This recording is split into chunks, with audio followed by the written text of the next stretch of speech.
Romi, thank you for coming in and I guess having a talk with us.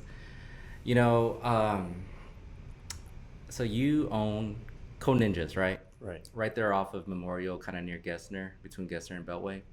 And I had actually worked worked out next door in the gym at Fast Results Fitness, right next door to it, and I've always wondered what it was about. And I guess just give us a little backdrop on what Code Ninjas is, and then we'll just kind of go from there. Sure. First of all, thanks for coming in, Code Ninjas. Thanks for having me in. Code Ninjas is a coding camp for kids, basically. So it takes them through an incrementally more difficult coding regime where the kids learn how to program in JavaScript and C Sharp and Lua, and they have a lot of fun doing it. So, they go through the program by playing games, building games, and learning things that are progressively more difficult as a result. So I know, when I first walked in, which was I think what 2 or 3 weeks ago. I know you had just moved back from the Middle East, I guess you could say, collectively, and that you had recently just purchased Code Ninjas. I mean, I guess, what made you buy Code Ninjas, or what made you interested in Code Ninjas to begin with? So like any parent, we look for activities that will stimulate our kids, especially in the STEM activities like science, technology, engineering, and math. And so we had looked around, my wife and I had looked around for things for our kids to do. We have an 8-year-old and a 12-year-old, Mm-hmm. two boys. And we found that the programs that offered coding and programming knowledge were very expensive, or discrete programs that were far away. And so we just kept looking and looking, and we found Code Ninjas. And I went in just like you. I heard that they were looking to sell. The previous The owners. previous owner was looking Mm-hmm. to sell. We made an offer and we moved quickly on it. And it's a great business, Right. but it's located in Memorial. He opened it 2.5 years ago, and COVID affected it, and so it was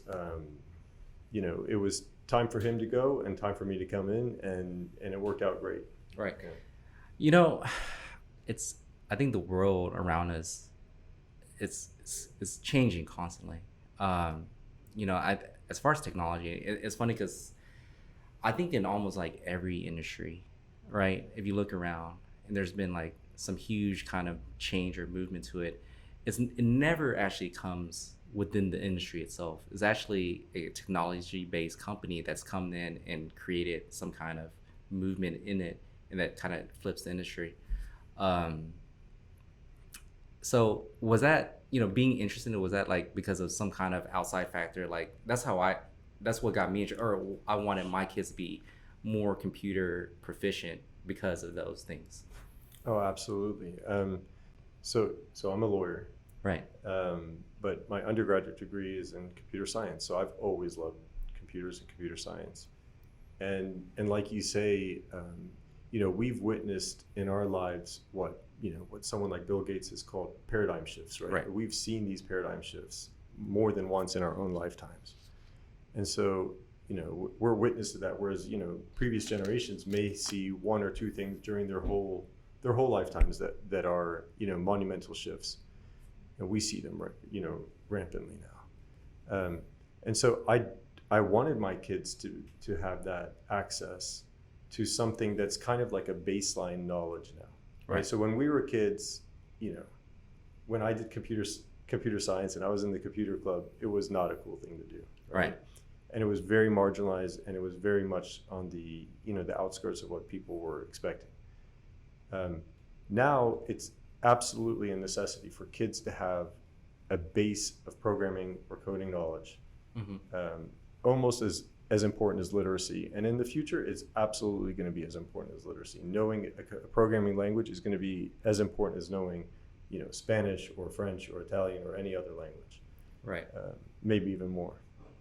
So, I'm not trying to show my age too much here, but I'm bucketing as a millennial, but I started my professional career in 2006, And to me, that doesn't really count as millennials. I think it starts when the iPhone came out, which was 2007.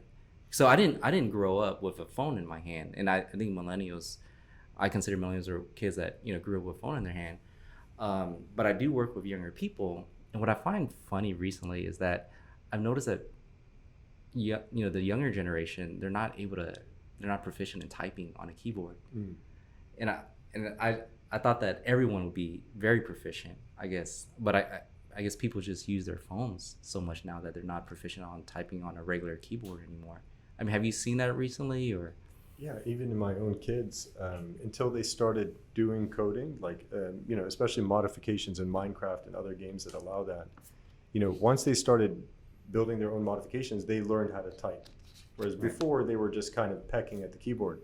What I find really interesting are the old technologies, like handwriting, I'm terrible at it now. That's an old tech, right? But they still grade it at school. You're graded on your handwriting, which is like absolutely mind-boggling to me that anybody cares how well how great your handwriting looks.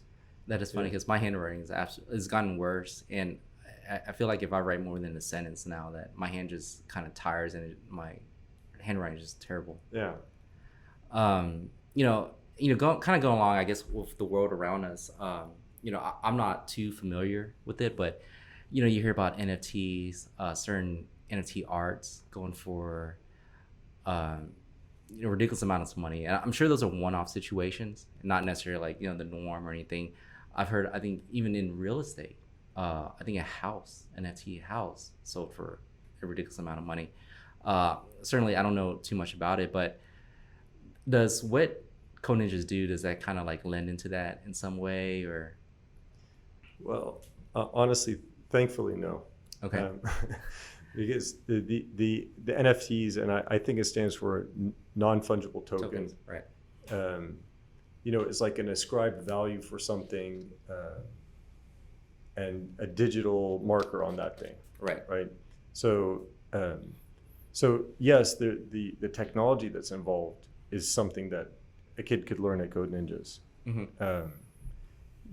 the baseline for it is something that a kid could learn, but the valuations and the other things that are involved in that is something that's outside of that. But and to your point, I guess I do kind of see what the point to this. This is something that's new and it's come up in our lifetimes, right? Where you can have like a digital card and somebody will pay money for it, right? And there's actually no physical card, right? I mean, like in our lifetimes, paying for something that's imaginary, right? The intellectual property that's behind something is amazing to me. And it's funny because what almost gives it value is that it's uniqueness, meaning you can't replicate it. And you always think in a digital world that you can always replicate anything, but with NFTs or just basically blockchain technology, you can't replicate it, and that's what almost gives it its value. Well, even for the NFTs, even if it is replicated, it comes with this unique identifier, right, that tells you this is this unique version of this thing. Mm-hmm. And like you say, with blockchain, you can trace it. But these are those shifts that you talked about at the beginning, right? These are where people are going to see, the outliers will provide like some kind of basis for a new technology. Mm-hmm. Like when I was a kid, we had, and this is before your time, but we had the precursor to the internet, right? We had bulletin board systems, BBSs, where you had like your phone and you'd put it on a modem and it would call somebody else's phone, and mm-hmm. then you would connect to their computer, and then we were connecting in this way to each other, right? And we were learning how to communicate in this way. We started using email through this method. This is in the early 90s, and then the first uses of anything are not always going to be the best uses. Right. Yeah. In those days, we used it to like trade games and exactly. Yeah. Yeah. In relation to real estate, was that kind of the most common thing, or that maybe blockchain technology being used for is actually title work, right, in real estate, because it has that unique identifier. You can't replicate, or if it's being replicated. But again, and I find it's maybe far off, and maybe I'm usually technology kind of makes these quantum leaps, you could say. But requiring title work to be used within blockchain would also require like government entities, which also at the same time are kind of usually lagging behind technology themselves. So, but yeah, I mean, it's kind of crazy to hear that, to use for title work instead of the normal. I mean, they still have it, scanned in, with the county. I mean, that's how you look it up. They have the microfilms that you can go and pull in order to pull like title for a property. That's kind of the system that we've been using. I don't know how long that's been around, but I would imagine for at least 30, 40 years at this point. Gosh. I love the idea of applying technology to improve people's lives. And that's a perfect example, Jared, right? Like title work, tracing the chain of title, right? And then recording documents later on. Like the recordation process takes months in some cases, right? Like, right. Why should it take months, right? Why isn't this all done electronically? And why is it something that a physical paper has to be lodged somewhere in a county, in a room, and that somebody else can pull it? Like, digitize everything first of all, and then use blockchain, right? Like, this is a perfect case, example of a use case for blockchain. Right. This certifications, diplomas, anything where you can trace where it came from and where it needs to go. Very easy use case for this technology. Right. And title work is the best. Like if you look at titles for Texas, they go back to the Spanish, right? When they own Texas. And so like how far back do we trace title? We trace it back to, I don't know, like the first survey, right? In most cases, like the first survey that was done over there. Especially like lineage and stuff. Lineage is a great one. Yeah, we have title. I've gone through so many title issues where, I have a client one time that has bought 11/12 of a house, and he can't find that last 1/12 of the house, so he can't get clear title on it. So he rents it out, but there's no way for him to find, or he's tried his best. He's still looking, but he's trying to clear out that 1/12 of the house that he owns. Oh, well, he should talk to a property lawyer because he can probably adversely possess it. But this is not time to give legal advice. But So the main reason why I brought my son Parker into Code Ninjas, like I said, is because of the world around us. Like everything is moving. I think the biggest advancements in terms of technology is like financial technology, fintech, right? I mean, between the PayPals, PayStans, Stripe, all those things, Robinhood, right, has really just kind of flipped the financial world where like anybody can be a part of it and feel like they should be a part of it.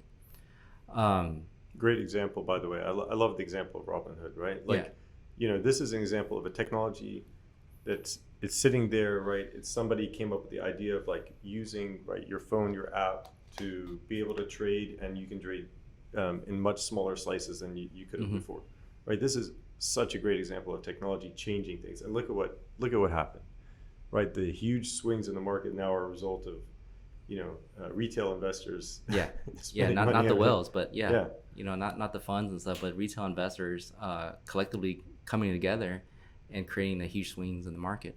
Yeah, and I love, where like stocks like AMC and what was the other one? GameStop. Yeah, GameStop. Just trade like through the roof because a bunch of people came together and was like, hey, let's trade this and see what happens. Yeah, and obviously the institutions that has been doing it the whole time are not a fan of it, but exactly. But I think it's awesome. I think great for the people that were able to take advantage. I wish I did, and I didn't. There'll be another one. Don't worry. When you have kids, you become a little bit more risk averse than you are when you don't have kids. Absolutely. So I brought Parker in, and honestly, I actually don't know what he does. I don't know what the program is. I like that he's so at home.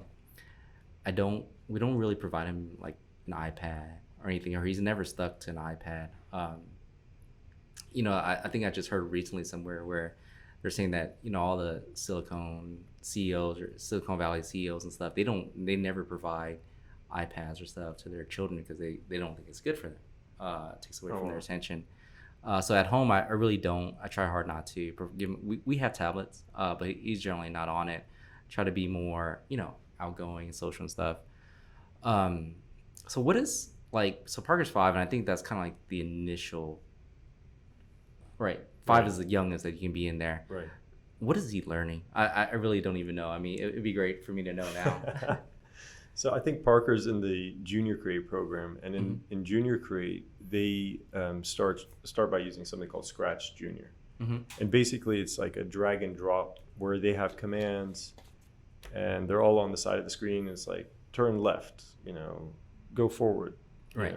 10 spaces, whatever. And it's very easy. They're color coded, they're easy to use, and they're easy to drag and drop. Mm-hmm. And then on the right hand side of the screen, it's showing in real time what those commands are going to do to that thing that's on the screen. It's a sprite, right? It's like a background and then something that moves, an object that moves on the screen. Right. And they build games, and honestly, you'd be surprised how much it helps them learn how to read if they don't know how to read yet. How much it helps them learn fine motor skills, like dragging and dropping is a very fine motor skill, right? It's not easy to do if you're not accustomed to it. And like to understand causality, right? Like if this happens, this thing happens. And that's like a very important lesson. It's not always apparent to little kids that causality exists, right? Like Right. the cause effect nature of things. And so he'll progress through this, and at some point we'll move him up into the Create program. Mm-hmm. And that's where he'll start the belts, like the white belt, yellow, orange, and so on until black. And the belt process institutes a level of sophistication to this, right? Like he'll go from Scratch and Scratch Junior to JavaScript, and JavaScript is a more detail oriented process. Do any of the symbols, like the Scratch program that you're talking about, does that carry over? Does that create familiarity, I guess, with like JavaScript later on? Absolutely. Yeah. So this is like training wheels on a bicycle. Like they'll learn the basics and they'll see commands, Mm-hmm. and then they'll be able to use, understand this is the command because they actually have the command written in the little Right. box that he's dragging over. And so they'll be able to attribute these things later on and understand how to apply them. Okay. Yeah, because I had my neighbor was asking me, and I was like, yeah, I couldn't tell you what he's really learning, but if I were to guess, he's creating familiarity with what actual coding is, right? Like when you see something long enough, and it's kind of giving it the same, whatever standard or whatever. Absolutely. That he'll, as he grows and progresses, that he'll be familiar with it already, so he's not learning from scratch anymore.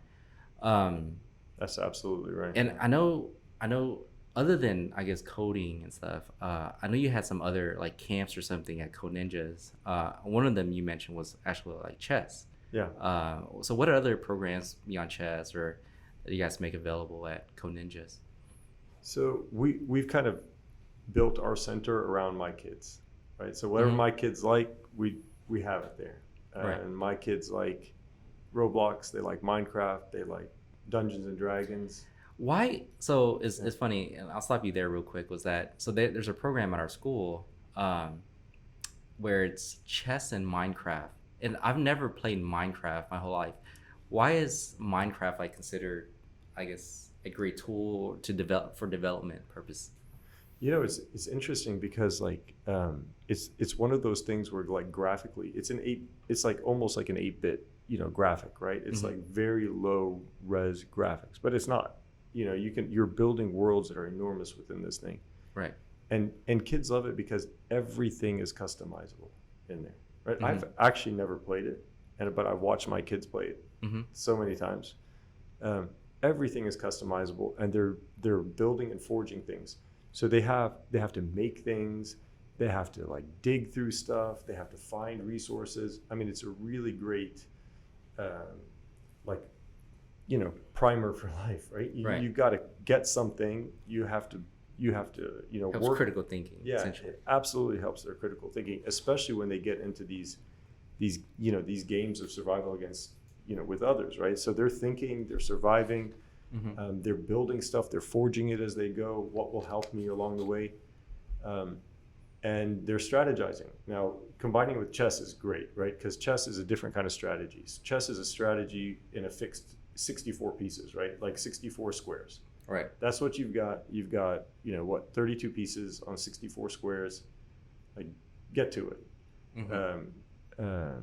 And so there's a finite amount of moves within chess. Maybe it's in the trillions or billions, but there's a finite amount of moves, right? Right. Um, so whereas in Minecraft, there's not, right? It's unlimited. You do whatever you want, and so it tells you the world is 3D, right? It's not 2D. It's not chess, Right. right? But we love chess because chess gives you that ability to structure based on patterns, right? Chess is pure patterns, right? So at what ages would be good for? Because I feel like they're offering it right now for kindergarten, which is 5 years old. Does that make sense? Or Yeah, absolutely. For both Minecraft and chess. Yeah, and so we offer chess, right?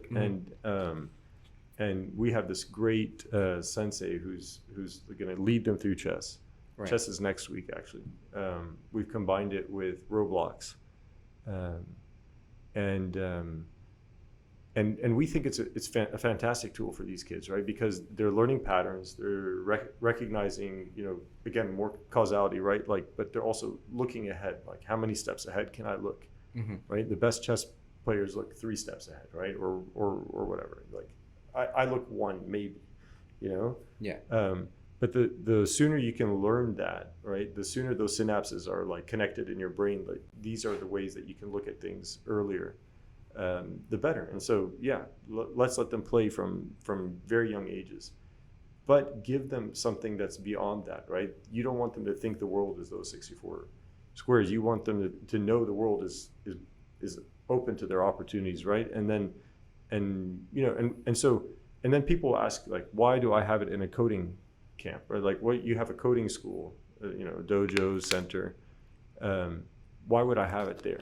And it's because life is not just coding, right? Like you have to have all these other things. And I love this book, and it's called the Medici Effect. Okay. And the Medici Effect talks about the intersection of different disciplines into one area, right? And the Medicis were famous for this, and I don't know where they were, in Milan or Venice, like 1500s or 1200s, right? And the Medicis brought together Da Vinci and Michelangelo, and they brought together all these people that were from different disciplines. And because they were around each other, they were able to figure out new solutions to things that nobody had seen before. Right. Right? You're the world's greatest engineer, and you're next to the world's greatest sculptor. Oh, what do you do here, and how do you do this thing? And like something new erupts as a result. And that's the same thing with coding, right? Like, we're not there. It's not a technical school, right? Like, we're not there to teach people to become coders so that they can go off in life and become a coder, right? Right. We're there to help people understand, like, there's a skill set that you're learning from this. Like baseball, right? Like, your kid goes to play baseball. You don't think your kid is going to be a professional baseball player as a result, right? Like, you just want your kid to have fun and be athletic and like breathe and socialize. And we have the same thing, but it's a more academic environment, right? So we add the other things to round out the rest of that, strong mind aspect of it. Right. It's, and correct me if I'm wrong, but isn't like, and this could be a little bit older now, but a computer beat the world's best chess player. Yeah. Kind of goes back to coding. Yeah. Also. Yeah, Watson, I think, right? Yeah. I mean, that was a while back, but yeah. I mean, and even then at that time, based on a computer, could actually beat the best chess player in the world. Yeah, it was thinking on its own, right? And Watson is now, you can use it if you design games using one of the AIs. There's a few out there. You can rely on Watson's brain to be your AI backbone, right? And it's amazing to think that somebody created that thing, right? And then it's now thinking on its own, right? To learn it over time, and then kind of figure out his own moves on his own. Yeah, going forward. It's pretty cool. I mean, even my son at this very young age of 12, and I can't remember what game he's doing it in, he has some kind of algorithm learning within the game, right? And he's 12, and he doesn't know that that's AI, right? But he's just learning. Like, if I can't remember what it is, but you ask it a question, you answer it. The next time it asks you a question, it already knows that answer, and it will ask you a different question based on that. Right, and then it's storing up all this information, and then it starts selecting, and sorting through it, and it's like a person. Like, that's how we learn. Right. So I know you had the belts, right? Yeah. So, like, I'm guessing you based on hours, right? So how many hours do you eventually become a black belt? Oh, so that's a good question. So it's actually based on modules within each belt. Mm-hmm. So I think the white belt has, I don't know, 15 or 20 modules within it, and those modules are basically you building a game. Mm-hmm. You finish building that game and you submit it, and then a sensei will review it. And the senseis are walking around helping you in any case, if you need it. But you'll submit it, and the sensei will review it. And once you've passed all your modules in white belt, you'll go on to yellow belt.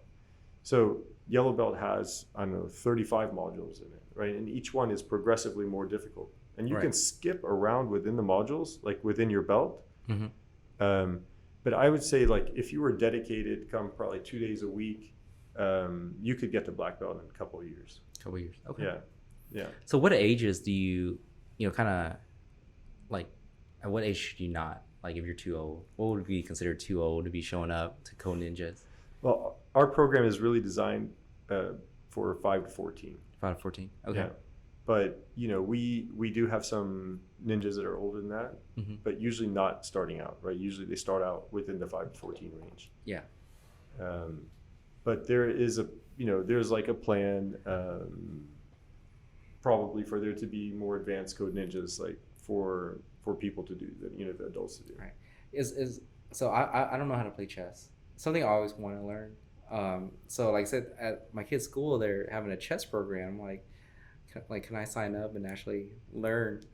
And I don't think it's made available to adults. No. And the other thing was, like, so we put them in swim school, and I can swim, but I'm not a swimmer, right? I can probably make it back to to the edge of the pool, but I don't see any other adults in the swim class either. So I don't think I'm probably not the best place to get swimming lessons either. So 5 to 14 is kind of basically where you're at. Absolutely. But you know what? So we have the club nights, right? Mm-hmm. The club nights are for the kids.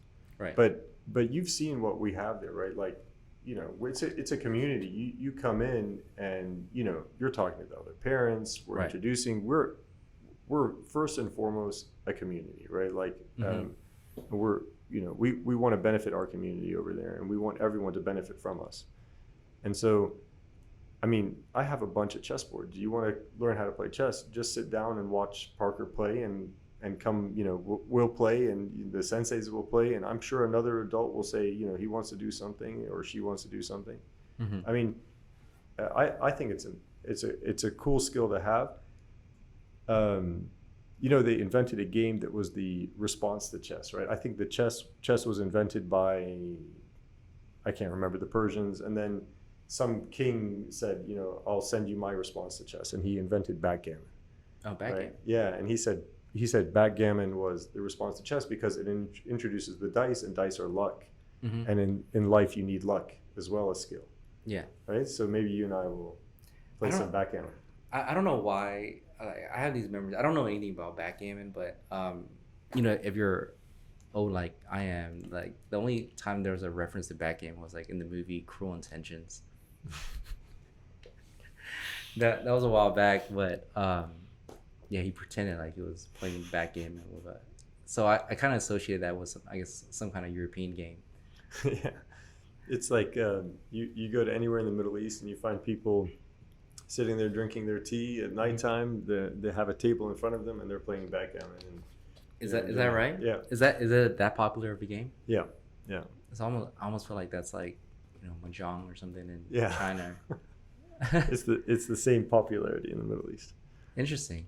Yeah. I've never heard of that. I actually had a friend that was from the Middle East. He actually moved back because he worked for Schlumberger, so he kind of traveled quite a bit. But he actually moved back there because most of his family was over there.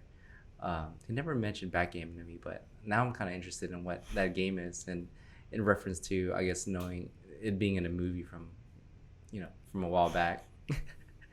Do you actually remember that movie? I do. I don't remember the scene, but I remember a lot of that movie, which is sad. He was trying to impress the girl, and he was pretending that he's playing backgammon in the the senior living home. Don't ask me how I remember these things. That's a very specific memory. Yeah, it's a very specific memory. No, that's a great game. I mean, like, I hope Parker comes in. We have him every Friday. I would love to see you guys there. Mm-hmm. if you come in, I will play backgammon with you. People get frustrated with me when I play because I'll sit and count. Like the older, more experienced players, they just know how to move and where to go. Right. But I'll sit and think about it, and I'll count it out, and people get really frustrated with me. So you and I can learn together. Okay. You know, if I were to start somewhere, I'd probably really want to learn chess. All right. I just feel like it's such a strategy game. Again, I used to play like I never played many video games. I actually didn't have a Super Nintendo. I was probably the only child in like amongst all my friends that didn't have a Super Nintendo. And where I was getting with this, but when the computer gaming age came about, I did play Counter-Strike quite a bit. And the reason why I like Counter-Strike more so than some of the other first player shooters was because it was more team oriented. Yeah. So I would have like, you know, Counter-Strike teams, and I was part of a team and stuff. It sounds very nerdy and stuff, but yeah, I really like the team and the strategy aspect of actually playing versus just some, you know, normal, I guess like Doom or something that was just straight first person shooter. I didn't find those as fun as the strategy part of Counter-Strike. You know, you say you say nerdy, but now they call those esports teams. Yeah. Right, and they make a lot of money. It's billions. Yeah. It's in the billions. Yeah. The market is huge for esports. I did not know that. Yeah, they build them stadiums. They have fans.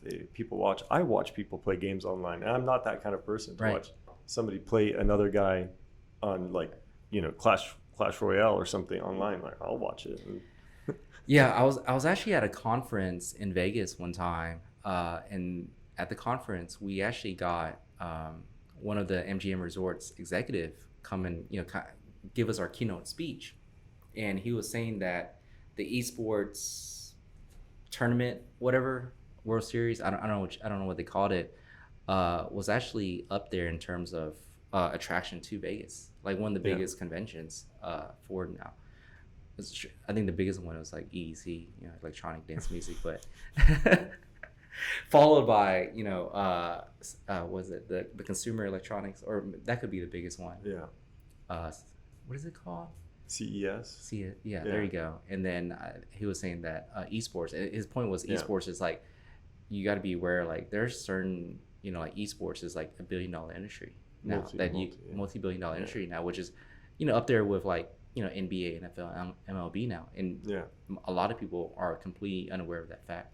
Oh yeah, I mean the people who do it are younger and younger all the time, right? Mm-hmm. Like it's a very interesting. You know, we talk about these shifts, right? And this is one of those other shifts where it used to be that you had to gain an excellence in something over a very long period of time, right? And in some professional sports, they don't allow college players even, right? Like you have to finish college, or they don't allow high school players. You have to finish high school, right? But you can become a professional esports player anytime, right? You can be 12 years old and be the world's best whatever player, and make a bunch of money. I think there was a kid last year who won, like, I can't remember, $1 million or $10 million, and he was, I think 12 or 14 years old. Yeah.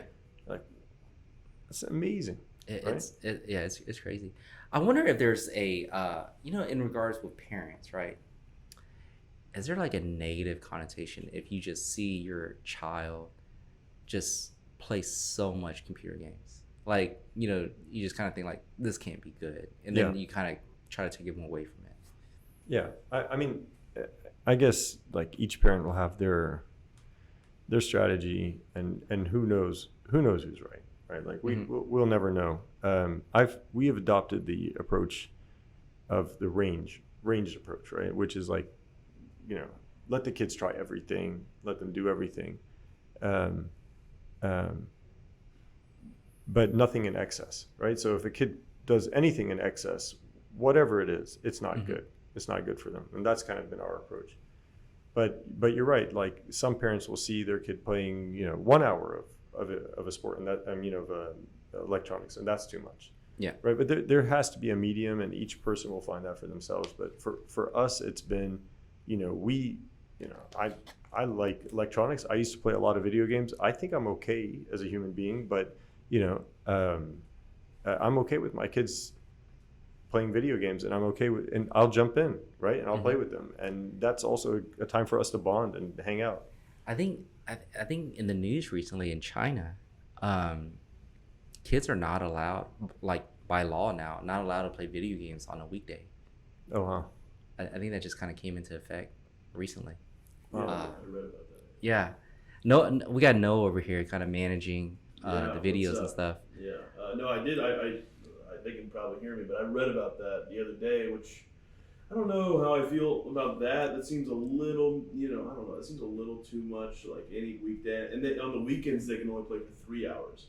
Wow. And so Wow. for the entire weekend, Mhm. so like an hour on like Fridays and Saturdays and then Sundays, an hour. Yeah. Or you can do 3 hours on Sunday, but a lot of parents say they're gonna, Well, China's doing Wow. a lot of crazy things. I mean, crazy. I think it's crazy, but they're trying to limit, have more control over a lot of different things. Especially with like cryptocurrencies and stuff like that. So it seems like they're cracking down on even their own companies within mainland China that they're just trying to enact their own control over things. So it's kind of interesting how that kind of comes about, plays out later on. Wow. But it's funny. So I took Parker to his soccer practice, his first soccer practice yesterday. So I played sports my whole life. Like I always played organized sports. I was in small leagues and stuff, and I never really paid attention to. I did good in school, but I wasn't a scholar. Like I didn't read books very much. I was talking to one of my neighbors where their child was on the team too, and I was telling her that I wish I was more of a nerd, just because the way the world is moving towards, right? Everything's technology based. I think it's just so important for kids to be, being a doctor. I think professions such as doctors, attorneys, dentists are great, but also at the same time, with AI moving forward, that a lot of jobs are going to be removed. So I think coding, just being introducing them to coding and stuff is probably the best bet from a looking forward perspective for your child's future. That beyond the normal professions and stuff that you may look at just computer programming and coding and stuff. Yeah, absolutely. I mean, there's going to be a shift in the way we, in the kinds of professions that are out there, and there's definitely going to be. The same way like when the assembly line was introduced, it changed the kinds of jobs that are available.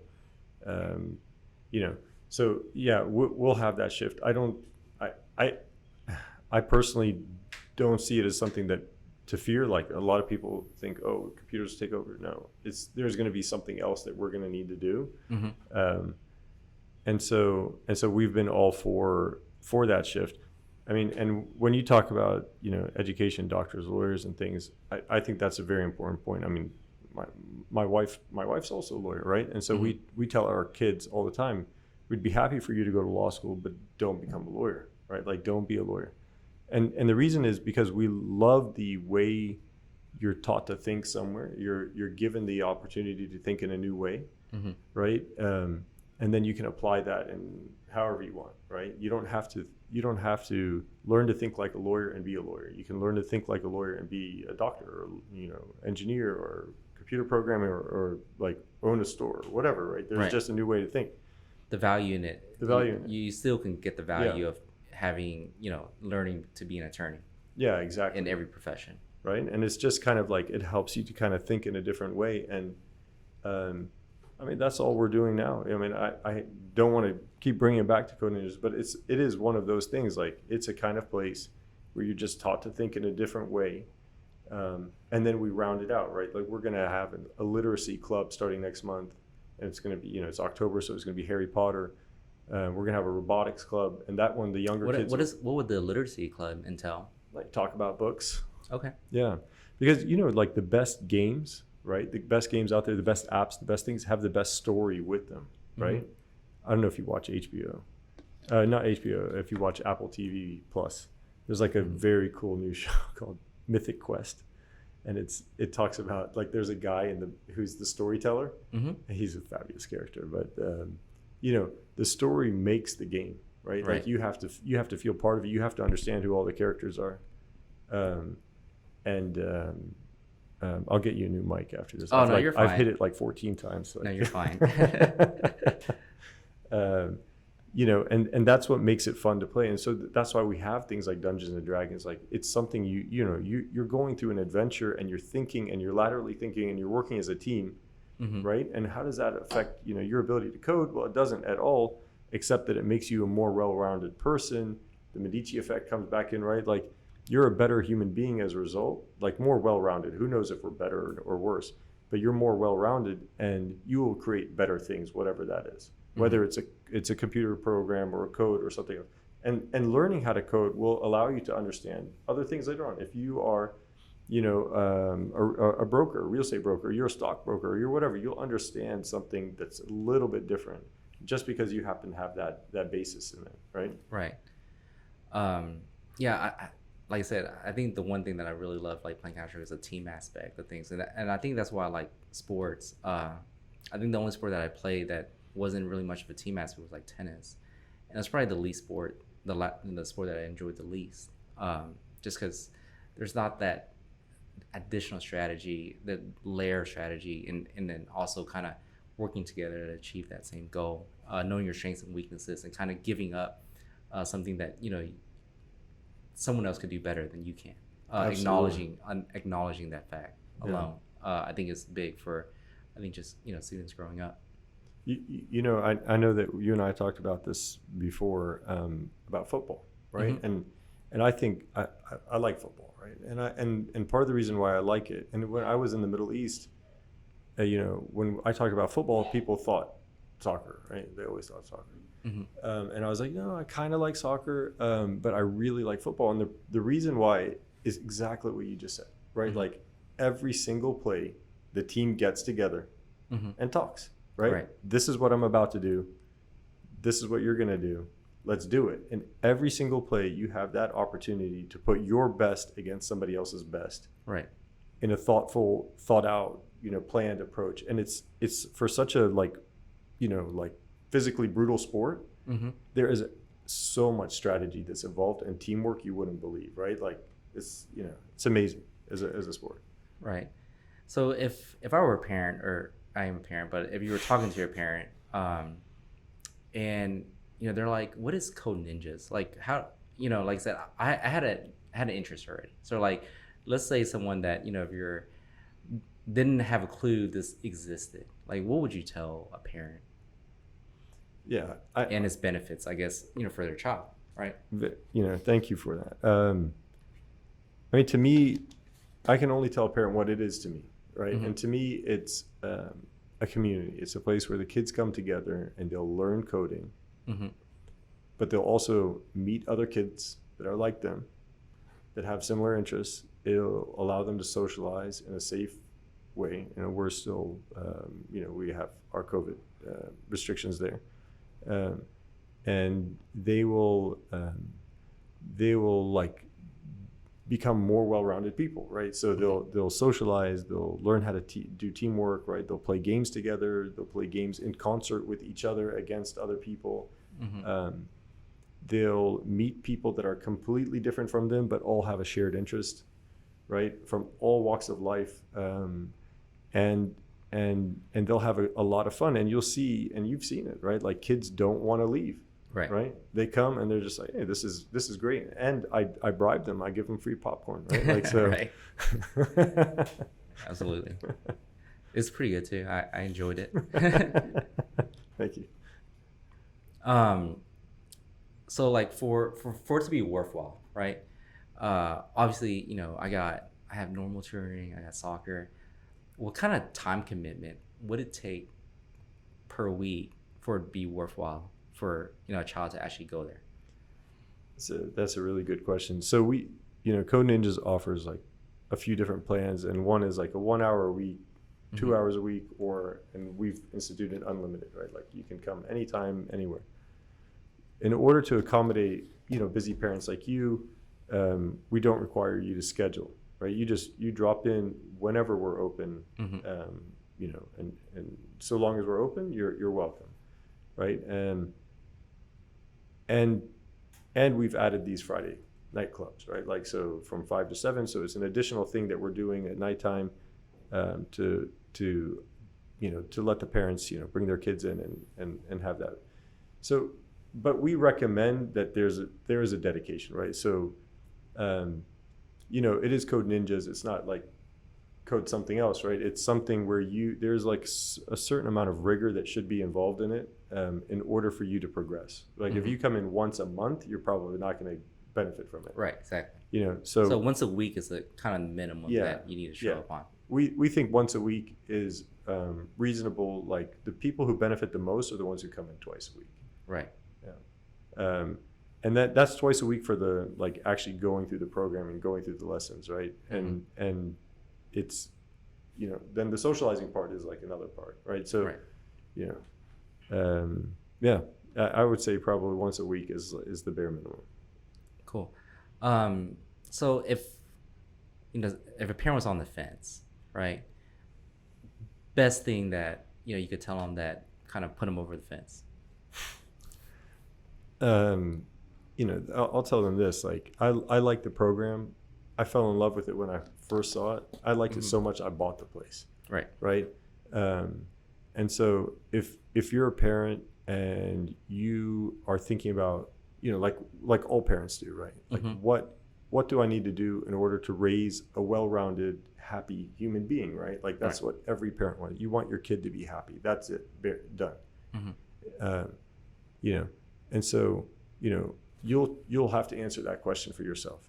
But for me, that means giving them access to things that will broaden their minds, right? And so we've created that space for them, and I've added everything I can possibly think of to make it something that where they will step into every single corner of the place and find something that will give them the ability to broaden their minds. Right. And so if you want, if you're following this journey, like, that's what I did. So I can't convince you other than this is what I did for my own kids, right? Yeah.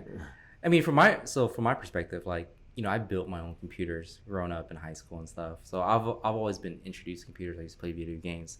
But obviously there's certain parents out there that's never been exposed to those kind of things. And sometimes, something you don't know, you just don't understand the value behind it. And the way I've seen it is that I think there's tremendous value having Parker at a young age being exposed to these things already, because I just think that's where the world is moving towards, right? You're gonna have to know technology. I find it funny because I use technology from a business perspective. I'm not a technology person in regards to social media, Instagram, TikTok. Not on it, but I use technology to make my life easier in regards to business. I always want to say that I use more productivity tools versus more social tools on my phone, while others younger than I do, they're amazing with TikTok and Instagram, which I'm terrible at. But no, I think going forward, Parker being there, he loves it. He loves the place. I think he enjoys it. I think he's learning something. I haven't asked him too much because he's relatively young, but I really do encourage any parent that has like any interest in it at all, give it a shot. My point to people all the time is like, what do you have to lose by going, right? I mean, there's so much to gain relative to what you won't know, and considering if you take into consideration where the world is moving towards, there's only so much to gain, and I don't think, other than your time and a little bit of financial, there's not much to lose at all in regards to going to Code Ninjas at all. Very well said. Honestly, better said than I could. And we give people a primer, and I love that you've correlated it with your own business, right? Like, your own business is very quickly changing. I still remember the first time I used like har.com. Right. I was amazed, the things that you can look up on HCAD, like amazed, the information that's available to you if you can find it, or if you can get to it. But this is just the cusp, right? Like, this is just the beginning, right? Like, when people introduce virtual tours on HAR and other places, right? Like, this was, these are these kinds of amazing shifts, and the people who are going to continue making these shifts are these kids that have this young appreciation for things, right? Like being exposed early at an early being age, exposed early, being age, interested in it. Yeah, yeah. And and they'll apply it across a variety of sectors, and the person who understands it cross sectorally, like will be the person who understands how does the housing market work, like, and what kind of technology can I apply to this to make it work better, right? Like that's the well-rounded person you want. Right. Right. Well, I'm glad you made it, and I'm glad that I actually learned quite a bit. Like I said, I've taken Parker to Code Ninjas, and like I said, he enjoys it. He always wants to go back all the time. His schedule is full, so I think it's important for parents to know, like, what kind of time commitment and stuff. And I don't think it's, you guys are open on weekends too, so it's not just weekdays. So you guys open at 3:30 on weekdays when kids get out of school, but also on Saturday. Exactly. Also, so there's availability on Saturday. So highly recommend parents to reach out to Code Ninjas if you have any interest at all, or if you're just trying to figure out what you guys do there. I think the community is great. I think being part of the community, our community is awesome. I think there's plenty of parents out there that are probably driven by a million times and like, what is Code Ninjas? I think everything was kind of a little slow. Right. So I didn't even know it was open most of the time. I think once people felt more comfortable, I was like, oh, there's actually people there. So it is open. So if anyone was wondering if it was even open, yeah, it is open and available. So I guess walk in and talk to Romi here. It'd be awesome. And thank you for coming out and speaking to us. Thank you so much, Jerry. Thank you for having me. Thank you, Noah.